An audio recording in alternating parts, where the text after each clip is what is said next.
what she showed was that consistency of total sleep duration was far more important for performance on these exams than total sleep duration itself. So it's not that just getting more sleep allows you to perform better. Consistently getting about the same amount of sleep is better for performance, at least on OCHEM, than just getting more. There's a study done by a colleague of mine at Stanford that showed that positive anticipation about the next day events actually is a powerful metric for creating quality sleep, even if the sleep is very reduced. There's no evidence that 8 is better than 6, that you could very well do better on 6 than on 8. There are a few other things that turn out to be strong parameters for success in this domain. For instance, your entire life, waking or asleep, is broken up into these 90-minute ultradian cycles. If you look at ability to attend or do math problems or do anything, drive, performance tends to ramp up slowly within a 90-minute cycle, peak, and then come down at the end of that 90-minute cycle. And in sleep, we go through these stage 1, 2, 3, 4, REM, et cetera. We'll talk more about that if you like. Those on 90-minute ultradian cycles as well. Ending your sleep after a 90-minute cycle, near the end of a 90-minute cycle, say at the end of 6 hours, in many cases is better for you than sleeping an additional hour, 7 hours, and waking up in the middle of an ultradian cycle. And there are a few apps that can measure this based on body movements and things like that have your alarm go off at the end of an ultradian cycle. If you wake up in the middle of an ultradian cycle, sometimes, not always, you can be very groggy for a long period of time. I certainly do better on 6 hours than I do on 7. I happen to like an 8-hour sleep. It feels great, but I haven't slept an entire 8 hours without waking up in the middle of the night at some point in, I don't know, forever. I can't remember. It's probably some point in infancy, and I function well during the day. I think that's an important parameter, is how do you feel during the day?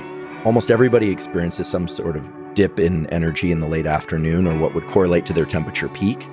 And that's a good time of day to get either a 90-minute or less nap, or if you're not a napper or you can't nap, feet elevated has been shown to be good for clear out of some of this. The glymphatic system is this kind of like sewer system of the brain that you can clear stuff out. So legs elevated, or one thing that I'm a big proponent of and that my lab has been studying is what I now call NSDR, non-sleep deep rest.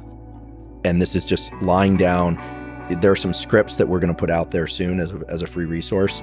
There's some hypnosis scripts that my colleague David Spiegel has put out there as a free resource. But non-sleep deep rest is allowing your system to drop into states of real calm that allow you to get better at falling asleep later. And they can be very restorative for cognitive and motor function. There's at least one study out of Denmark that shows that the basal ganglia, which is an area of the brain that's involved in motor planning and action, one of these 20-minute non-sleep deep rest protocols resets levels of neuromodulators like dopamine in the basal ganglia to the same levels that they were right after a long night's sleep. So I also respectfully or semi-respectfully disagree with the idea that you can't recover lost sleep. What does that mean? I mean, that there's no IRS for sleep. So what does it mean to be in debt for sleep? If you're falling asleep during the day and you're sleepy, like you're falling asleep, that's a good sign of insomnia. It means you're not sleeping enough at night. If you're fatigued during the day, but you're not falling asleep, so you're just exhausted, but you're not finding yourself falling asleep in meetings and in conversation, then chances are you're fatiguing your system through something else, like a long run in the middle of the night in Boston or whatever it is that you're up to lately at 3 a.m. I find that it's like magic that a short nap does as much good and often better than a longer one. For me, subjective. What would be a longer one? Longer than 90 minutes? No, like 90 minutes, but longer than 90 minutes, like 2 hours. Yeah, that's starting to drop you into REM sleep. And even if it's a tiny amount of REM sleep, people can come out of those naps kind of disoriented. Right. I mean, remember, in sleep, space and time are totally uncoupled. And so that's an odd state to re-enter the world in if you're not going to stay there for a while, like for a good night's sleep. I think a 20-minute nap is pretty fantastic. 20 or 30 minutes, because unless you're sleep deprived, you're going to stay out of REM sleep rapid eye movement sleep. If you're sleep deprived, you'll drop right into it. If you've ever traveled and you're really jet lagged, you go to the hotel, you lay down for 1 second, all of a sudden you're just like, you're in a psychedelic dream, which can be pretty great too.